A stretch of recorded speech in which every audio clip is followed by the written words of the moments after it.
He showed up without a badge, without rank, without a name anyone recognized, and they turned him away. Just an old man in a faded shirt, sitting quietly outside the gates of Naval Base Coronado. But when a SEAL commander saw the stitched name on his chest, M. Dawson, everything stopped. The ceremony, the speeches, even the chain of command. Because buried beneath decades of silence was a legend who helped build naval special warfare before it had a name. What happened next was not in the program, and it changed how a nation remembers its ghosts. Subscribe now, because stories like this deserve to be seen, shared, and never forgotten. The sun hadn't yet burned through the coastal haze, and already the air clung heavy to skin, wet with salt, thick with heat. Outside the freshly renovated gates of Naval Amphibious Base Coronado, flags flanked both sides of the main entrance, their edges stirring faintly in the breeze like breathing cloth. Inside, hundreds of guests, decorated officers, gold trident veterans, politicians, and family, filed into rows of white chairs aligned in perfect military precision. Today was a dedication, a ceremony, a tribute to the warriors of the sea, air, and land who'd built an invisible wall between chaos and home. Security had been doubled, IDs checked, badges scanned, names cross-referenced. The invitation list had been set for weeks. No walk-ins, no surprises. But just beyond the final checkpoint, on the far edge of the perimeter fence where the asphalt met scrub grass, an old man had arrived. Quietly. Without announcement. He wore a sun-bleached fatigue cap pulled low over his brow, its threadbare edges fraying near the brim. His shirt was old Army issue, olive drab gone pale, sleeves neatly rolled to the elbows. A faded name tag, M. Dawson, was stitched just above the left pocket. His boots were shined, his shoulders squared beneath the weight of time. He didn't approach fast, just took one step at a time, steady as tide, until a junior petty officer held out a gloved hand. "I'm sorry, sir. This is a closed ceremony." The old man nodded once, not angry, not confused, just still. "Do you have a pass or credentials?" "No," the man said simply. His voice was dry, clipped, as if words were measured out with purpose. The petty officer hesitated, glancing down at his tablet. He checked twice, 3 times. Nothing, no M. Dawson listed. "I'm afraid you're not on the roster, sir. I can't let you through." "I understand." And that was all. No protest, no badge pulled from a back pocket, no name drop or flash of anger. He stepped aside, found a bench near the edge of a low retaining wall and sat. Not to watch, not to make a point. Just to be there, the way old soldiers sometimes are, showing up because that's what they were trained to do, even if no one remembered. The ensign couldn't have been older than 24. Freshly pressed whites, creased collar, and the stiff posture of someone still trying to earn the weight of his own uniform. He kept his voice steady, respectful. "Sir, I really am sorry, but without identification or a confirmed invite, I'm not allowed to grant you access."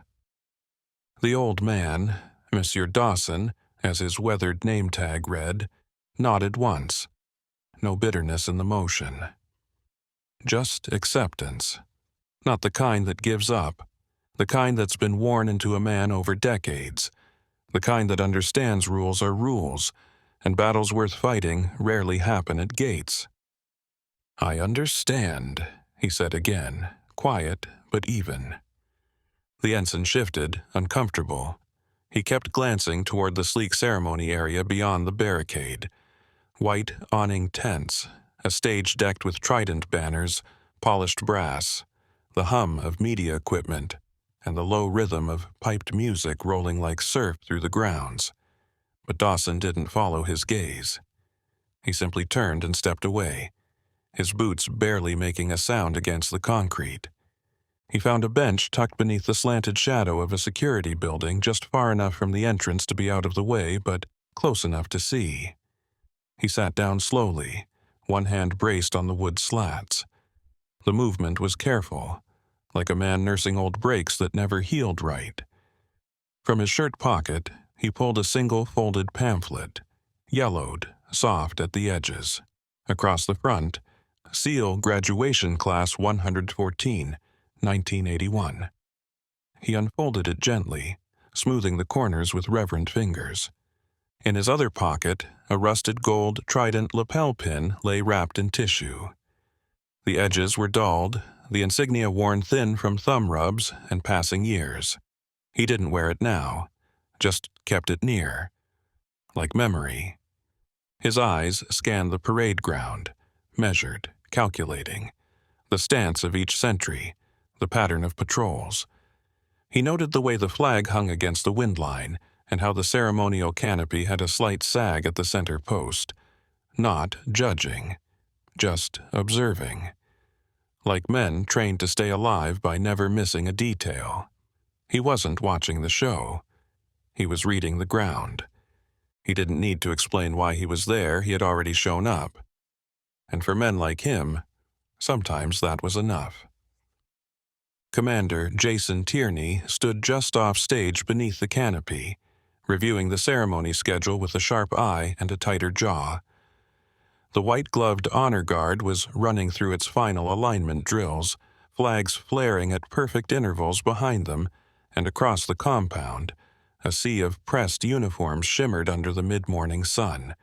Every detail had been rehearsed, every movement mapped. SEAL Heritage Hall was being unveiled today. 40 years of classified grit and blood now cast in bronze and marble. It was supposed to be flawless. Tierney wasn't a man who missed things. Not in the field, not here. He had spent most of his adult life under combat load, his mind wired for chaos, but it was discipline, clarity, that had made him into the legend he now was. 3 tours, dozens of ops never spoken aloud. A tactician's precision wrapped in a warrior's silence.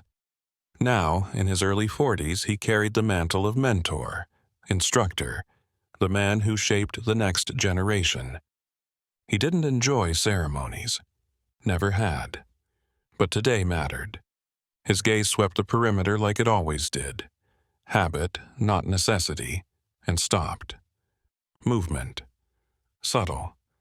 At the edge of the north fence line, near a maintenance bench half shaded by the security shed, an old man, alone. Tierney narrowed his eyes. He watched the posture first. Straight-backed, even seated. The clothes, worn but purposeful. The boots, clearly military issue. Years old, but shined with a kind of respect you couldn't fake. There was a sharpness to the man that didn't match the age in his hands. Then Tierney caught it. The name tag on the shirt, M. Dawson. He felt something hitch in his chest. A memory, faint. Not from personal experience, but from somewhere deeper. A file, maybe, or a whispered name during cold-weather dive school.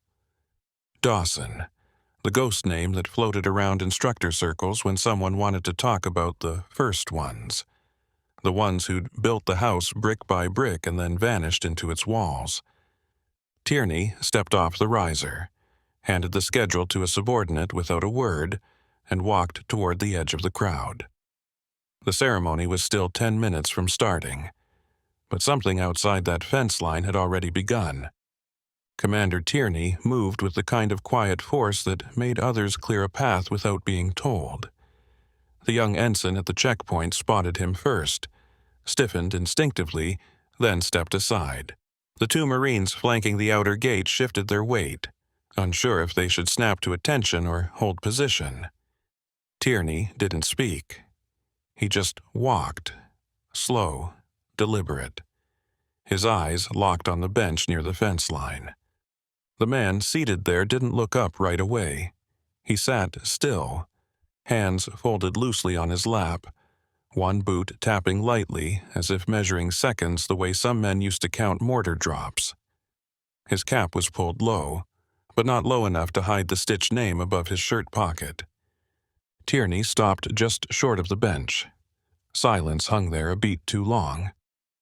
"Sir," he said quietly, his voice stripped of rank, "may I ask your full name?" The old man looked up then. His eyes were gray-blue, washed out by time, but still holding a strange kind of alertness, like nothing surprised him, like everything mattered.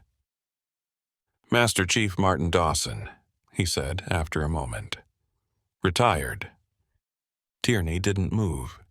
He'd heard the name before, once, maybe twice, never in a briefing, always in stories told under low lights by instructors who had seen too much and spoke too little.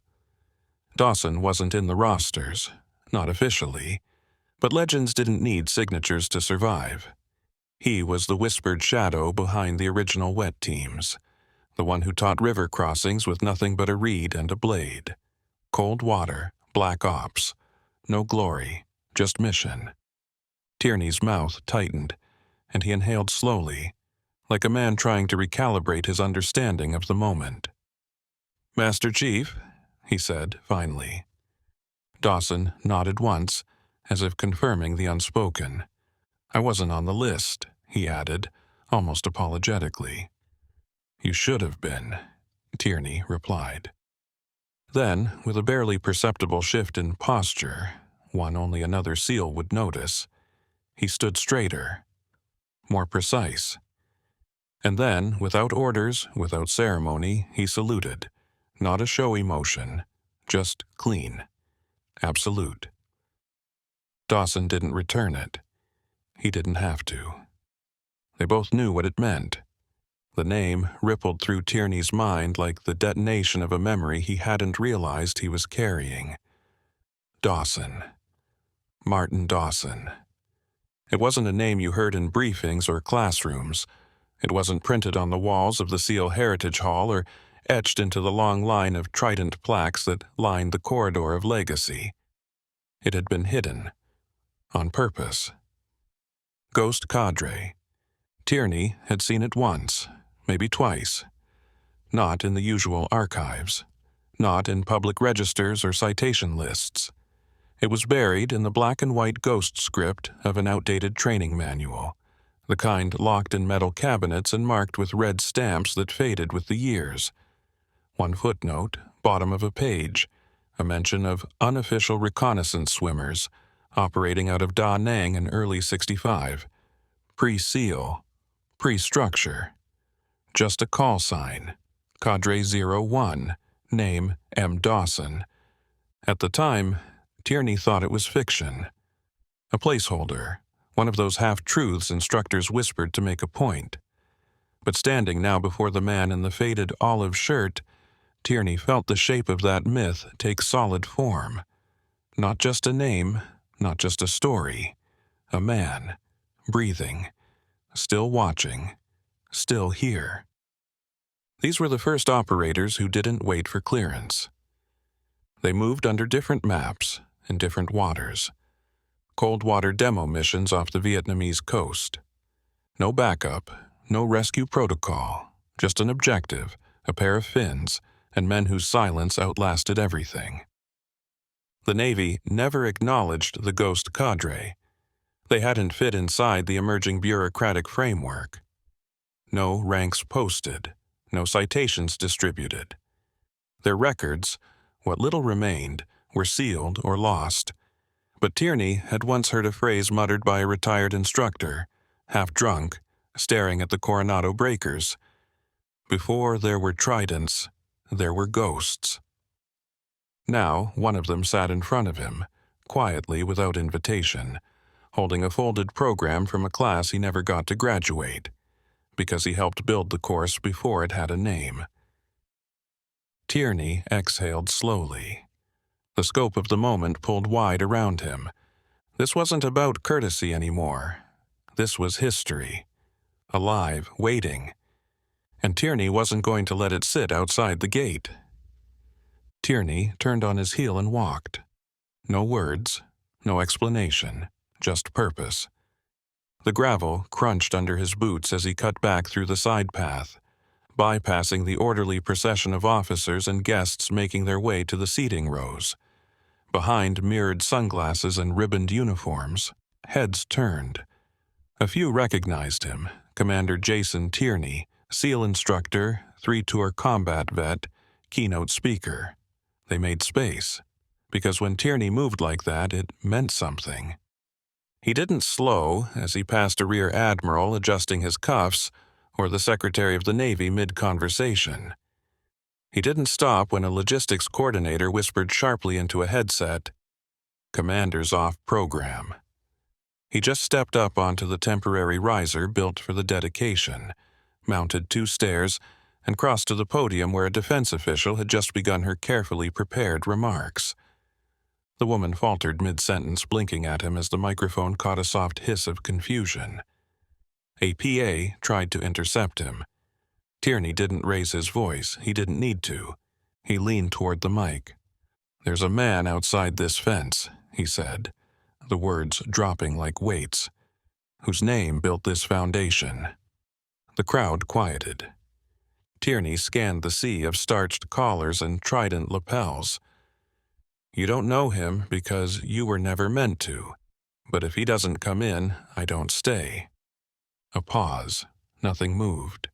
Tierney let the silence do its work. The weight of who he was, what he had done, settled over the gathering like a hush before a breach. "You're all here because someone trained you. Because someone bled before you did. There's a man out there who did both, before most of us could spell reconnaissance." In the second row, a senior SEAL captain leaned forward, lips parted. One of the older men in dress blues murmured a name, Dawson, softly, almost with disbelief. "I don't ask for much," Tierney said, his voice flat. "But today I'm not asking." Then he stepped back, turned from the microphone, and faced the direction of the gate. No one stopped him. No one could. The gates opened without ceremony, just a low mechanical hum and a sudden break in the uniform rhythm of the security line. It was enough. Heads turned. Conversations paused mid-word. Across the parade grounds, beneath the shadow of the SEAL Heritage Hall's towering glass facade, every operator, every trainee, every man and woman in uniform instinctively shifted their posture and looked toward the breach. Gasps weren't loud, but they traveled like static across a comms line. Tierney walked just ahead, not as a commander but as an escort, shoulders squared, eyes locked forward. And beside him, moving with slow, uncertain steps, was the old man in the faded olive shirt. His fatigue cap, sun-bleached and soft at the seams, remained on his head. No medals, no rank insignia, just the name tag, M. Dawson.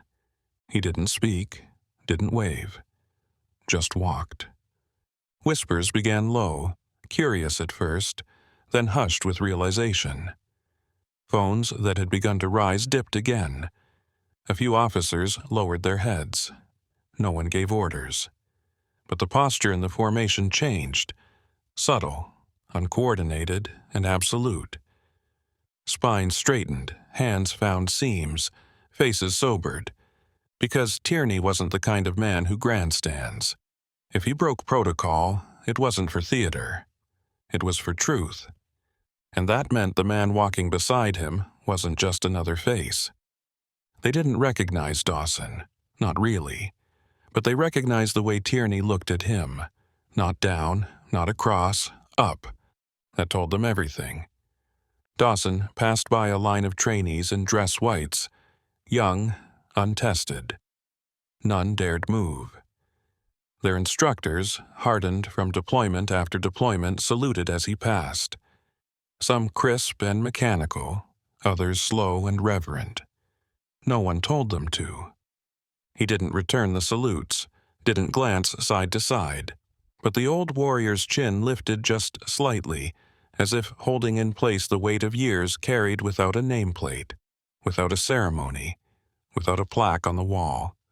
And as he reached the edge of the seating rows, hundreds of high-ranking officers and dignitaries rising in his wake, Dawson walked into the center of a world he had helped build, quietly, unnoticed, until now.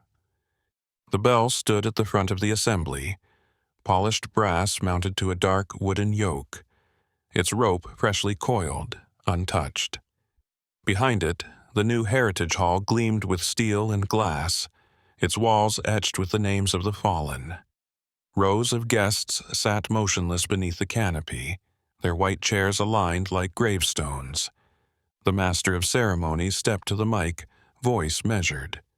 "We gather today to remember those who gave everything in silence, those whose names ring through the legacy of naval special warfare." A bell was to be rung for each name. A pause, a moment. Then the next, a tradition, a ritual. But as the MC lifted the program card, something shifted behind him.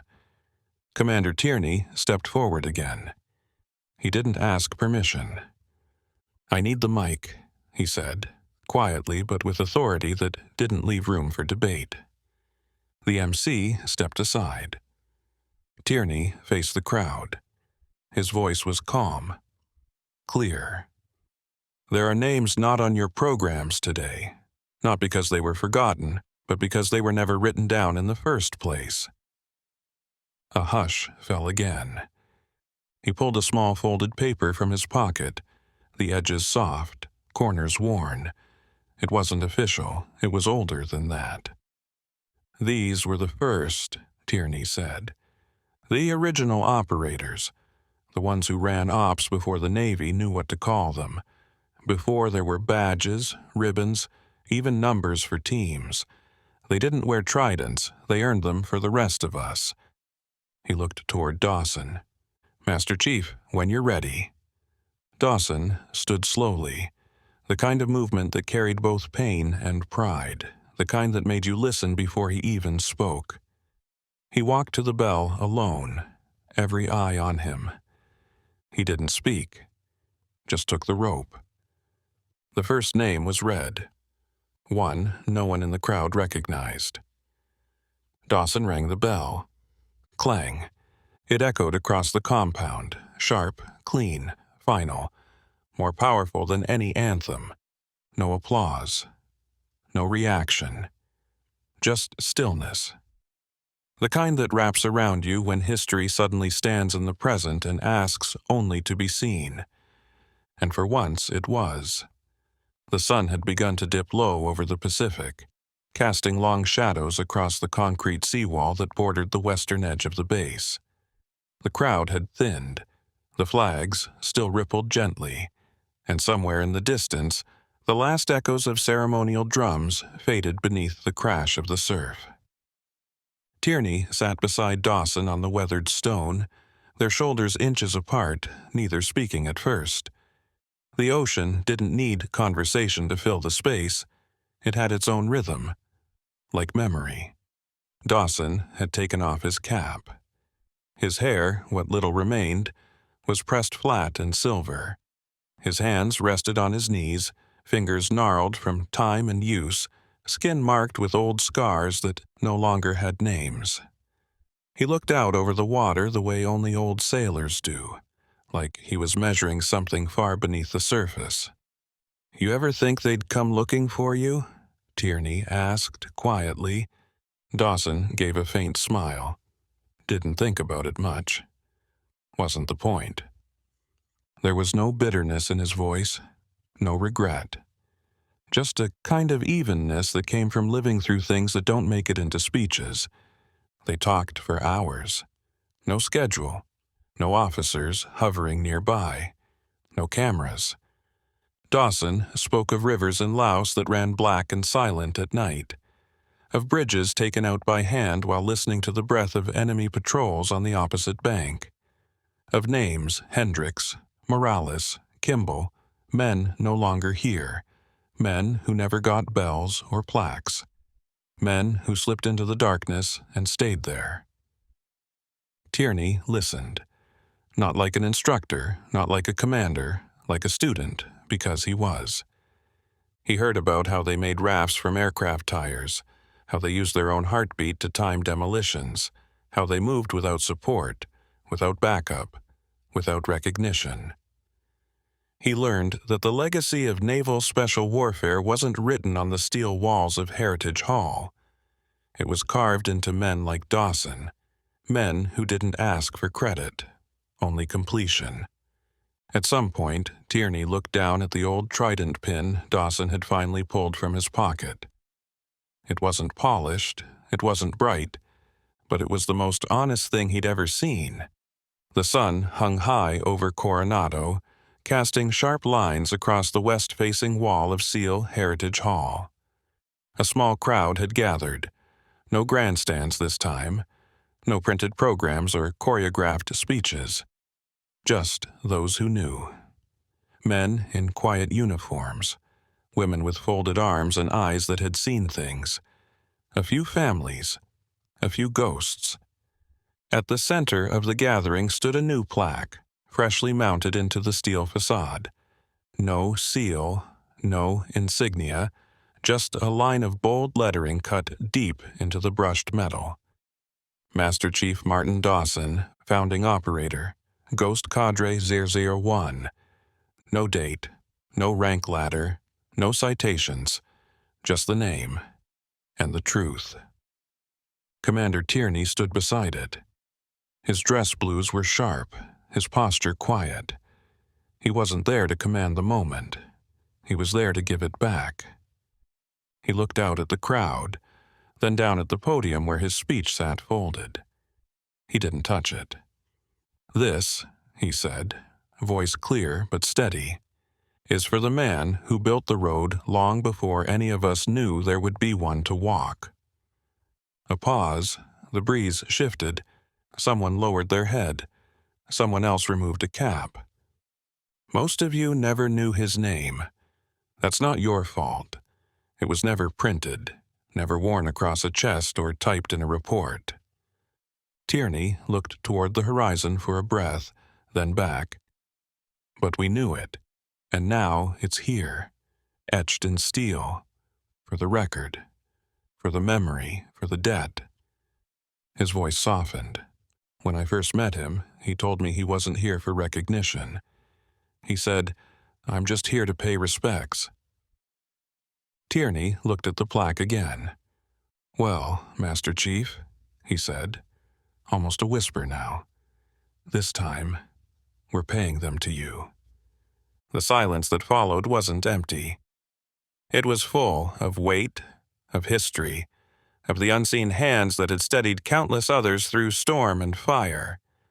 No applause followed, no anthem played, just the sound of the breeze catching the corner of the flag and the quiet shift of boots against concrete, as a nation remembered a man it had never properly met, until now.